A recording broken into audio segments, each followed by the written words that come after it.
अखंड ज्योति के सबसे पुराने मंदिर जहाँ शक्तिपीठ है वहाँ पर तैयारियाँ पूर्ण चल रही है। यहाँ पे हमारे साथ मौजूद है अखंड ज्योति आई हॉस्पिटल के सदस्य। क्या नाम है आपका? मेरा नाम विकास शर्मा है। तो हमारे साथ विकास शर्मा जी जुड़े हुए हैं। जानते हैं कि यहाँ की तैयारियाँ कल की शोभा यात्रा की तैयारियाँ। कल का जो तैयारी चल रहा है, कल जो है विराट शोभा यात्रा एवं कलश यात्रा रखा गया है। कल से जो है संत महोत्सव का शुरुआत हो रहा है। 25 जुलाई से लेकर 3 अगस्त तक चलने वाले संत समागम का कल पहला दिन है।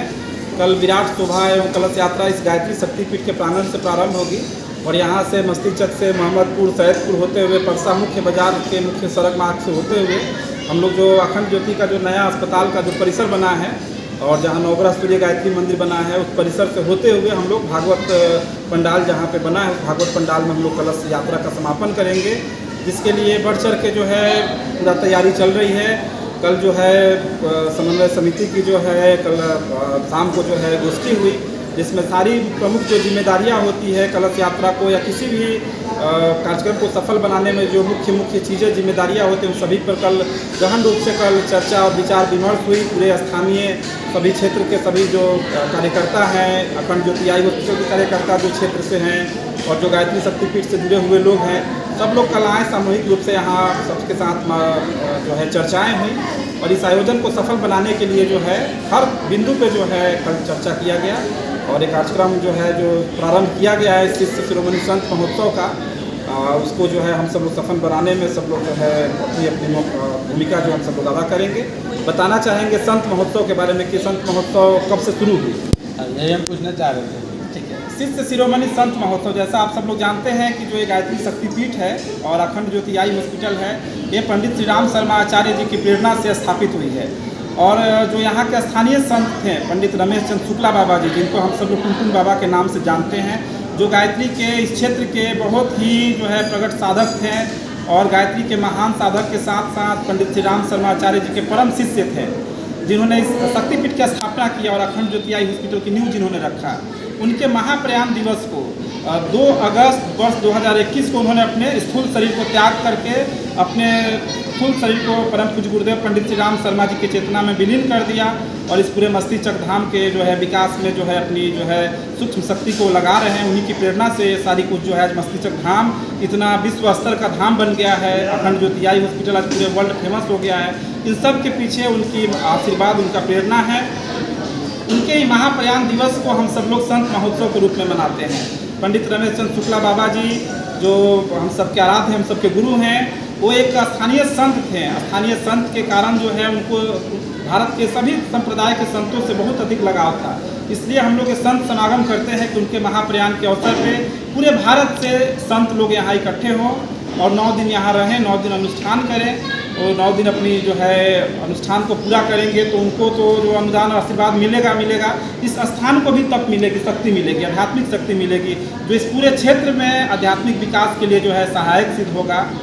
हम लोग की जो आगे की जो योजना है कि संत महोत्सव को आगे चल के एक ऐसा विराट योजना का रूप देना है कि पूरे इसका जो है विश्व प्रसिद्ध जो है महोत्सव हो जाए। जैसे राजगीर महोत्सव होता है, गया महोत्सव होता है, बोध गया में जो है गया महोत्सव, पितृपक्ष मेला होता है, हरिहर क्षेत्र में सोनपुर मेला लगता है।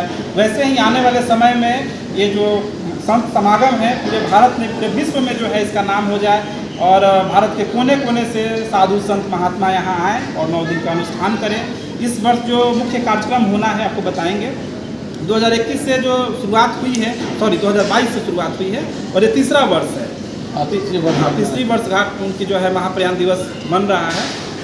3 वर्ष की यात्रा में जो है देखा जाए संत महोत्सव का स्वरूप बहुत बदला है। पहले साल तो शुरुआत थी वर्ष 2022 में, 2023 में भी कुछ ज़्यादा बड़ा स्तर से नहीं, लेकिन इस बार बहुत बड़े पैमाने से हम लोग कर रहे हैं। लगभग जो भारत के प्रमुख तीर्थ हैं सभी जगह से संत महात्मा आ रहे हैं। जैसे हमारे राम जन्मभूमि अयोध्या से, कृष्ण जन्मभूमि मथुरा से, काशी विश्वनाथ से, कामाख्या धाम से, वैसे ही भारत के सभी प्रमुख तीर्थों से संतों का समागम हो रहा है। संत लोग यहाँ आएंगे। 9 दिन का जो है सभी प्रकार के पाठ, चाहे सुंदरकांड हो, रामायण का पाठ हो, गीता का पाठ हो, दुर्गा सप्तशती का पाठ हो, नवग्रह शांति का पाठ हो, सारे पाठ का क्रम चलेगा। रुद्राभिषेक के लिए विशेष रूप से जो है काशी विश्वनाथ मंदिर की टीम आ रही है। गायत्री मंदिर सावन मास में पूरे 9 दिन जो है सामूहिक रुद्राभिषेक चलेगा। साथ ही साथ शाम को जो है अयोध्या से अतुल कृष्ण शास्त्री जी बहुत अच्छे युवा कथावाचक हैं, बहुत अच्छे कथा कहते हैं।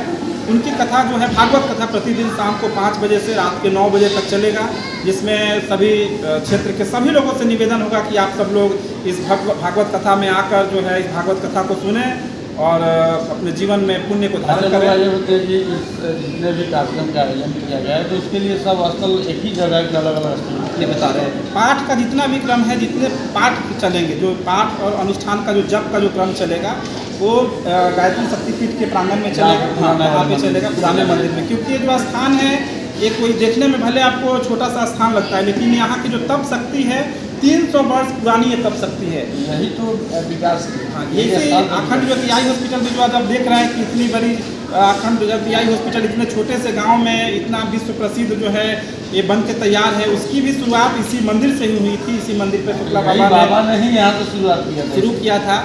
क्योंकि ये जो स्थान है कोई साधारण स्थान नहीं है, नागा सन्यासियों के द्वारा, नागा तपस्वियों के द्वारा तपाया हुआ स्थान है। उसके बाद कुछ शुक्ला बाबा जी ने इसको गायत्री महापुरुष चरण करके लगभग 3 करोड़ से ज़्यादा मंत्र तो सिर्फ शुक्ला बाबा इस स्थान पे जपे हुए हैं। तो इसलिए स्थान बहुत तपा हुआ स्थान है। तो पाठ का सारा क्रम यहाँ चलेगा, रुद्राभिषेक यहाँ भी होगा और नया जो नवग्रह सूर्य गायत्री मंदिर बना है वहाँ भी होगा। वहाँ अयोध्या की टीम करेगी और यहाँ काशी का टीम करेगी। और भागवत कथा जो है, जो अपना 251 कुंडीय यज्ञ हुआ था, उसी यज्ञ स्थल पे भागवत कथा होना है।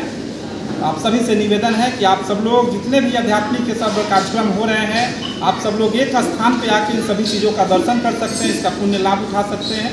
इसलिए पुनः निवेदन है कि आप सब लोग बढ़ चढ़ कर हिस्सा लें और सारे आध्यात्मिक गतिविधियों में आप लोग भाग लें। और सब कुछ सामूहिक है, इसमें ऐसा नहीं है कि आपको जो है रोक रहेगा कि आप रुद्राभिषेक नहीं कर सकते हैं और आप भागवत कथा में नहीं आ सकते हैं। सबको सब कुछ करने का अधिकार है। पूरे दिन घूमिए, पूरे दिन बिल्कुल। सुबह में 5 कुंडीय गायत्री यज्ञ होगा। कहाँ पे होगा उसके लिए क्या होगा? 5 कुंडीय गायत्री यज्ञ यहीं मंदिर परिसर में यहीं से शुरुआत होगी। तो सभी से निवेदन है कि इस आध्यात्मिक समागम में डुबकी लगाने से कोई ना छूटे, क्योंकि ये अवसर मुझे लग रहा है कि अपने बिहार में एक बहुत ही अनोखी शुरुआत है। एक स्थान पे इतने सब कुछ प्रकार के जो है समागम जो देखने को मिल रहा है। तो आप सभी से निवेदन होगा कि इस मौका को नहीं चूकना है, बढ़ चढ़ कर हिस्सा लेना है।